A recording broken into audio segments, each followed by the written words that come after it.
Masyarakat ramai-ramai menyuarakan gerakan Stop Tot-Tot Wuk-Wuk di media sosial.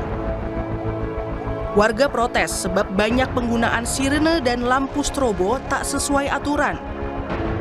Seperti digunakan kendaraan sipil hanya demi dapat prioritas membelah kemacetan. Akhir-akhir ini kan penggunaan strobo tuh banyak yang disalahgunakan ya. Jadi kadang-kadang sebenarnya nggak urgent-urgent banget. Malah ada platnya plat biasa, tapi mengapa dia menggunakan strobo? Apalagi pas macet, dia sudah tahu macet, tapi dia malah menggunakan strobo. Dan itu dari suara sudah mengganggu dan orang jadi tertekan. Apalagi cuman ngawal-ngawal kayak apa sih namanya, komplotan gitu kan bareng-bareng. Cuman keren-kerenan nggak masuk sih bang.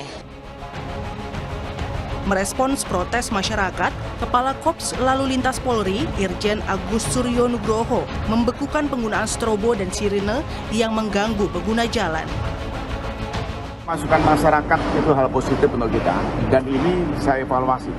Dan bahkan saya Kakor Lantas saya bekukan untuk pengawalan menggunakan suara-suara itu. Karena ini juga masyarakat terganggu, apalagi padat, ini kita evaluasi, biarpun ada ketentuannya.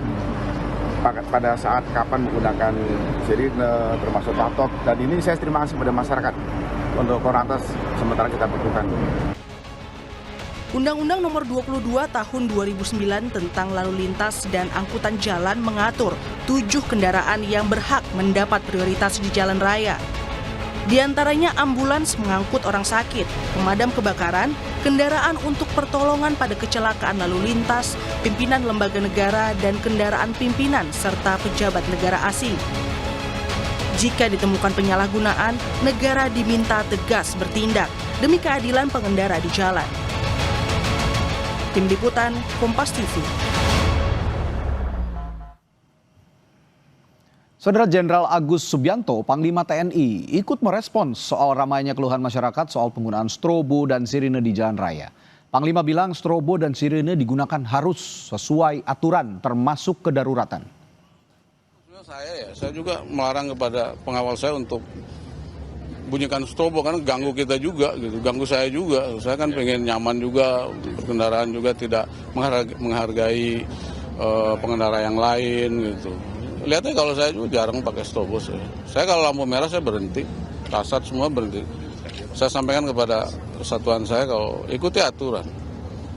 Kecuali ada hal yang memang membutuhkan kita urgensi, cepat kita harus ada di suatu tempat memberikan bantuan atau mungkin kan kita juga seperti ambulan kita dahulukan, kemudian pemadam kebakaran yang harus segera memberikan bantuan kepada yang membutuhkan. Dan kita akan lebih dalam membahas hal ini, soal protes masyarakat terhadap penyalahgunaan sirine dan strobo, lalu juga bagaimana Korlantas mengawasi penerapannya bersama Direktur Penegakan Hukum Korlantas Polri, Brigadir Jenderal Polisi Faisal, lalu hadir pula founder Jakarta Defensive Driving Consulting, sekaligus praktisi keselamatan berkendara Yusri Palubuhu. Selamat malam Bapak-Bapak. Selamat malam Ya, Mas baik. Pradi. Selamat malam Jenderal. Selamat malam, Pak. Oke. Tadi selamat malam, Pak Yusri. Baik, saya pertama-tama ke Pak Dir dulu, Pak Dirgakum. Pak Faisal, sekarang sudah di moratorium, tapi saya ingin tanya penerapannya soal aturannya, soal penggunaan sirine dan strobo ini gimana sih sejauh ini? Ya, jadi terima kasih ya Mas. Mohon Ya. maaf ini saya lagi perjalanan dari Baik, silakan Pak. Jogja. Mohon maaf. Kemarin kami sudah banyak sekali masukan, sudah banyak kali saran termasuk dari Pak Yusri ini, luar biasa sekali. Memang penggunaannya semua sudah diatur dalam Undang-Undang Kepolisian ya, Undang-Undang Lalu Lintas, Nomor 2 Tahun 2009. Tadi juga sudah disinggung ada 7 kendaraan prioritas, kemudian juga terkait masalah penggunaan lampu di pasal 59 ayat 5 itu ada 3 sebenarnya itu aturan penggunaan lampu. Yaitu lampu biru untuk petugas kepolisian, kemudian lampu merah untuk ambulans, damkar, kemudian teman-teman dari TNI, kemudian lampu kuning untuk petugas tol, kemudian kendaraan-kendaraan truk yang sumbu 3 atau lebih tidak boleh menggunakan lampu kuning. Jadi semua sebenarnya sudah ada aturannya. Namun fenomena ini ternyata sangat ramai sekali, dan kami pun juga sudah memberikan informasi di seluruh wilayah agar melakukan penindakan, melakukan peneguran kepada kendaraan-kendaraan itu, baik yang roda 4, roda 2 yang menggunakan sirine, yang menggunakan rotator, strobo, yang betul-betul sangat mengganggu, terutama pada saat macet gitu, Mas. Nah, gitu. Oke. Ya, ini soalnya juga gerakannya lumayan masif ya Pak Dir, karena di media sosial. Ya, saya juga mengalami ketika saat berkendara begitu ya, kalau ada suara tot-tot, wuk-wuk gitu, kayaknya agak risih juga gitu ketika jalanan sedang macet-macetnya begitu, dan ada yang ingin menyalip. Nah, kalau saya lihat kalau bukan pejabat negara, agak gerah juga kita ngelihatnya. Nah, ini saya tanyakan Pak Yusri nih, Pak Yusri, sirine dan strobo dibekukan memang oleh Korlantas Polri sementara, tapi menurut Anda apa perlu dipastikan juga agar kepolisian ini bisa tegas juga dalam menegakkan penerapan atau aturan penggunaan sirine dan strobo ini, Pak Yusri? Ya, terima kasih Mas Radit. Jadi pada dasarnya di jalan itu yang membuat kita hilang kemampuan pengendalian itu bukan hanya perilaku pengguna jalan yang lain, tetapi suara-suara seperti sirine ataupun sinar lampu yang terang itu bisa memprovokasi, bahkan mengintimidasi kemampuan mengemudi seseorang. Konsentrasi seseorang akan hilang. Nah, yang terjadi ketika orang itu bisa menghandle pengendalian kendaraan, dia cuma kesal sendiri, impactnya atau kecemasan yang timbul itu impactnya juga bisa negatif ya, konsekuensinya bisa negatif, bisa hilang kendali, bisa terjadi clash of verbal gitu ya, dia marah, dia maki gitu ya, mungkin non verbal juga bisa terjadi, sehingga jelas suara yang tidak disenangin atau yang keras dan sinar lampu juga bisa memprovokasi, mengintimidasi konsentrasi atau pengendalian seseorang. Demikian Mas Radit. Ya, lalu kalau memang pemerintah ataupun pihak kepolisian tidak bisa menindak tegas, sebenarnya risikonya apa saja sih yang bisa dimunculkan? Sebab kita juga banyak melihat kasus-kasus arogansi di jalanan karena penggunaan sirine dan strobo ini, Pak Yusri. Benar. Nah, ini wajar ya. Ini merupakan respon sosial akibat ketidaknyamanan para pengguna jalan, khususnya dari penyalahgunaan penggunaan strobo dan sirine. Tapi perlu dijelas ya, perlu pemisahan jelas antara penyalahgunaan dan penggunaan yang sah. Nah, masyarakat dalam hal ini boleh marah, ya, boleh kesal, tapi sebatas verbal sajalah.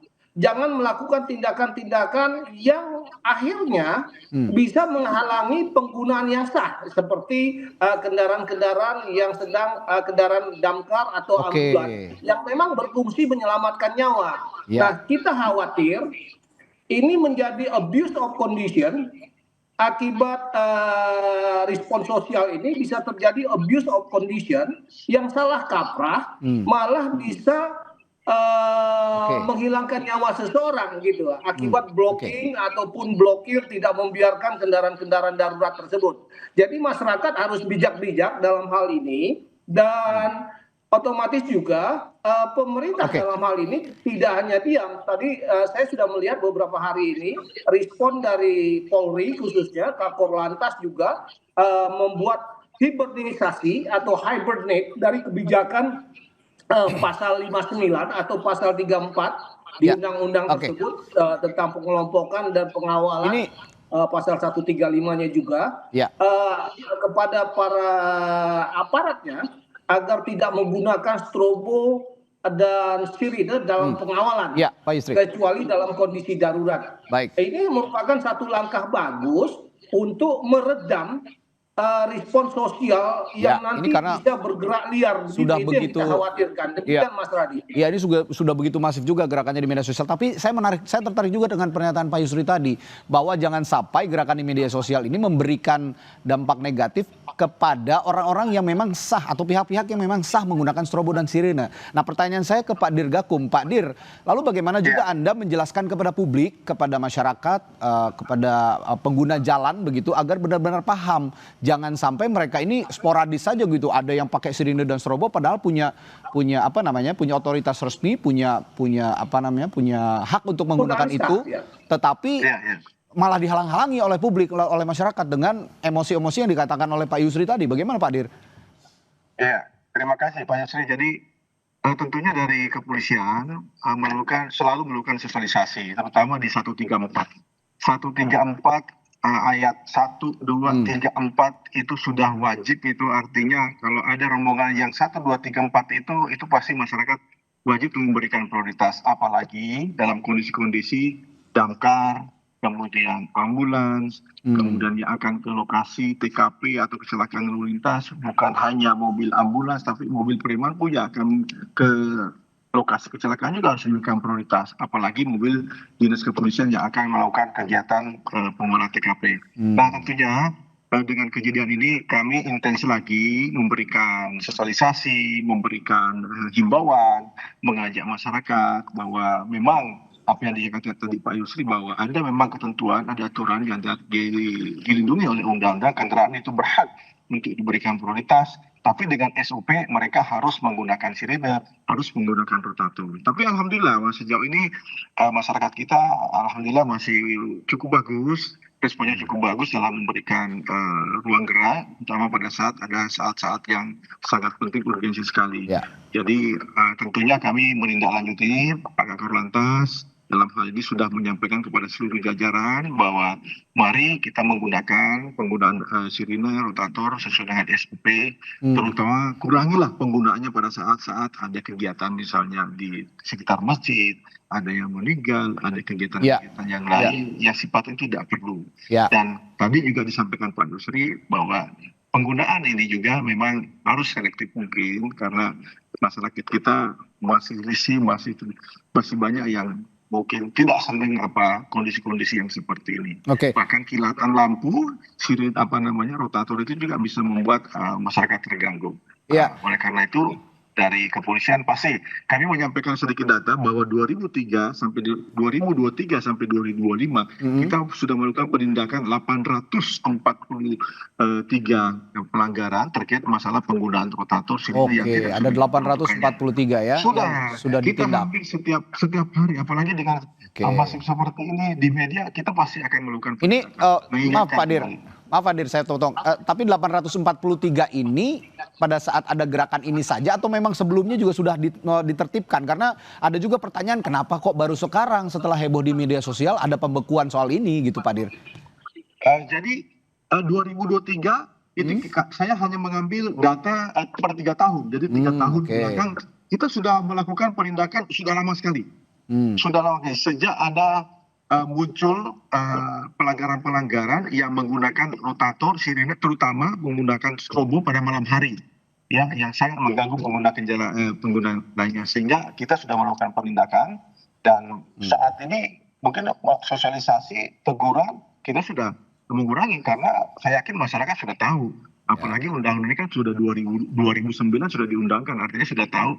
Oh, kendaraan saya kendaraan pribadi, nggak boleh menggunakan sirine, nggak boleh menggunakan strobo. Tapi itulah fenomena yang terjadi karena masyarakat kita masih banyak yang punya kendaraan baru, punya motor baru, pingin mungkin hebat, mungkin tambahlah seperti itu. Padahal itu sangat mengganggu, sangat menyalahi aturan. Demikian, Mas. Baik, saya ke Pak Yusri lagi. Tadi kalau kata Pak Dir ini sebenarnya sudah simultan sebenarnya dari 2023 sebelum ada gerakan ini juga kita sudah ada penindakan terhadap penggunaan strobo dan juga sirine.